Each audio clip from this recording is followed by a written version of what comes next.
श्री स्वामी समर्थ. नमस्कार. तुम्हा सर्वांचं आपल्या चॅनलमध्ये खूप खूप मनापासून स्वागत आहे. इंग्रजी नवीन वर्षाचा पहिला सण म्हणजे बघा मकर संक्रांत. मकर संक्रांती हा 3 दिवसाचा सण आहे. तर बघा पहिला दिवस हा भोगी असतो, दुसरा दिवस संक्रांत असतं, तिसऱ्या दिवशी किंक्रांत असते. म्हणजे मकर संक्रांतीचा बघा महिलांचा आवडतीचा सण आहे. तर मस्त आपण रथसप्तमीपर्यंत हळदी कुंकू करत असतो.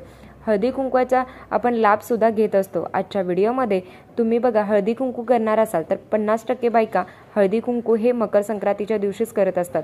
तर त्या दिवशी तुम्ही दान करताना किंवा बघा आपल्याला घरात आल्यावर काय द्यावं आणि काय देऊ नये हे आजच्या बघा हेच आपण माहिती घेणार आहोत. तर हळदी कुंकू म्हटलं की बायकांचा अतिशय आवडतीचा विषय. तुमच्यापासून ते माझ्यापर्यंत बऱ्याच घरात 50% बायका संक्रांतीच्या दिवशीच हळदी कुंकू करत असतात. रथसप्तमीपर्यंत हळदी कुंकू करायचं असतं.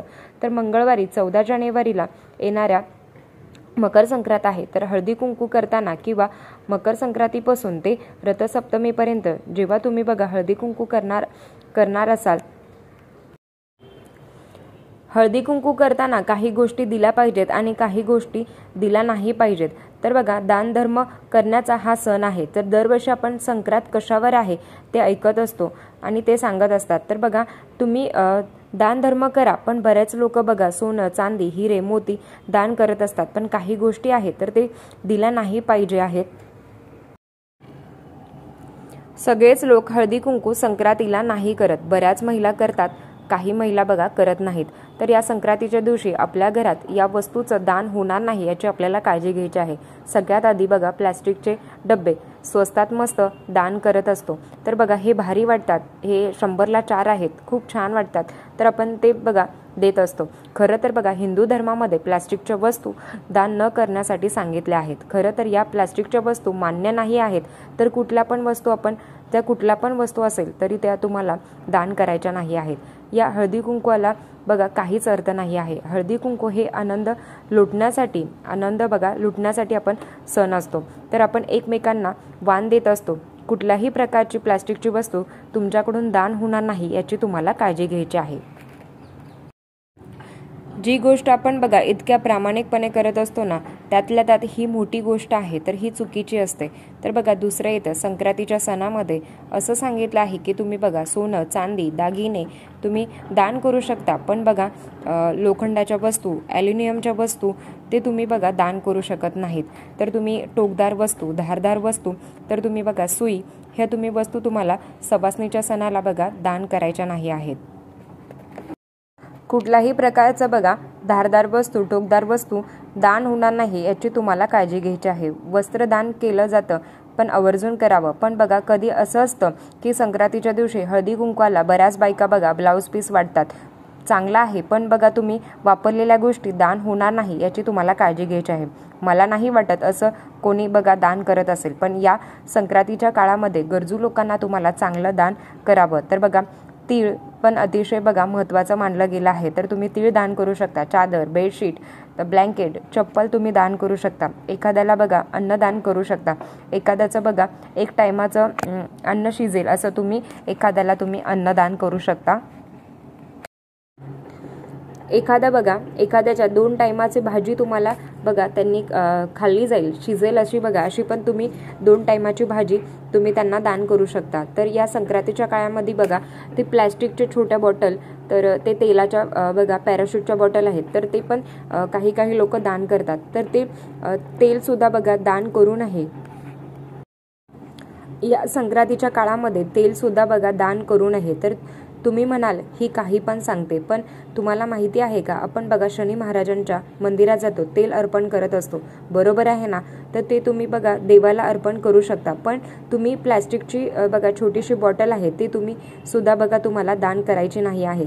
तर ते सुद्धा एक प्रकारचं बघा वर्ज्य मानलं गेलं आहे. संक्रांतीच्या दिवशी तुम्ही गोरगरीब लोकांना बघा तुपाचं तुम्ही दान करू शकता. तर ते चुकीचंच आहे. तर बघा तेलाचं दान करायचंच नाही आहे. या दिवशी बघा तुम्ही तिळाचं दान करू शकता, गुळाचं दान करू शकता. हे खूप महत्त्वाचं मानलं गेलं आहे. तर तुम्हाला प्लॅस्टिकची वस्तू असो किंवा वापरलेले कपडे असो किंवा धारदार टोकदार जे काही कुठल्या गोष्टी आहेत तर ते तुम्हाला वर्ज्य करायच्याच आहेत. तर बघा त्या तुम्हाला वाटायच्या नाही आहेत. मग काय वाटायचं तर बघा प्रत्येकाचा वैयक्तिक प्रश्न असतो. तर मी जे करणार आहे ते तुम्ही करणार असं नाही आहे। पण बघा, दान हे ज्ञानाचं सुद्धा असू शकतं, दान हे बघा अध्यात्मिकाचं सुद्धा असू शकतं। तुम्हाला जर एखाद्याची इच्छा असेल तर तुम्ही बघा या संक्रांतीच्या काळामध्ये एखाद्याला तुम्ही ग्रंथ वाण म्हणून दान करू शकता। एखाद्याला एखादी कुठलीही जरी स्त्री आली तर तुम्ही नंतर जरी तुम्ही हळदी कुंकू करणार असाल तर त्या दिवशी जरी एखादी सवासणी तुमच्या घरी आली तर तुम्ही ज्या देवाचं करतात असं नाही की तुम्ही मी महाराजांचं सांगते, तर बघा तुम्ही ज्या देवाचं करत असाल तर तुम्ही बघा जर महालक्ष्मीचं करत असाल तर तुम्ही व्रताचे जे पुस्तक आहे तर ते तुम्ही दान करू शकता। महाराजांची जी काही सेवा करत असाल तर तुम्ही बघा स्वामी चरित्र सारामृत तुम्ही दान करू शकता, तर तुम्ही माळ दान करू शकता। एक लक्षात घ्या की आपण जे काही बघा, आपण जेव्हा आपल्याकडून एक ज्ञान आहे ना तर ज्ञानदान हे सर्वात श्रेष्ठ मानलं गेलं आहे। तर स्वामी चरित्र सारामृत किंवा माळ गुरुचरित्र असेल किंवा गुरुचरित्राचा बघा 14वा अध्याय 18वा अध्याय तुम्ही वाण म्हणून दान करू शकता। तुमची जर इच्छा असेल तर समोरच्याची पण बघा भावना असेल तर त्याला पण करण्याची इच्छा असेल तर तुम्ही बघा, तर बघा माहिती असतं तर कोण किती करणार आहे सेवा, तर सेवा आहे तर गुरुचरित्राचा बघा 14वा अध्याय किंवा 18वा अध्याय दान स्वरूपात तुम्ही दान करू शकता। अर्थात त्यांचंही अध्यात्मक वाढणार आहे।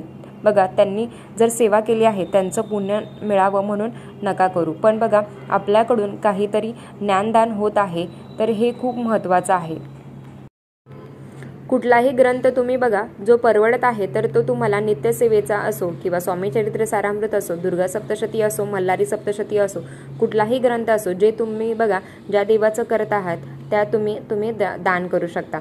मी ज्या देवाचं करते तुम्ही पण बघा त्याच देवाला मानता, पण बघा कोणी साईबाबाचं करत असो तर साईबाबाचे बघा 9 गुरुवारचे जे व्रत आहे तर ते तुम्ही दान करू शकता। एखादा नवीन बघा स्वामी भक्त असेल तर त्यांच्या मनात बघा इच्छा झाली आहे स्वामी भक्त करण्याची तर त्यांना बघा तुम्ही स्वामी चरित्र सारामृत तुम्ही दान करू शकता।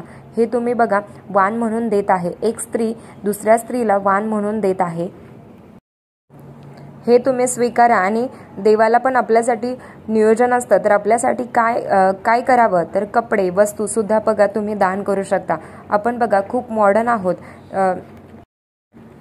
मॉडल काळात आपण बघा जगतोय, पण आपलं जे मूळ आहे ना ते कधीच विसरायचं नाही। तर बाहेरून किती जरी मॉडर्न असाल तर आतून जो मूळ असतो ना,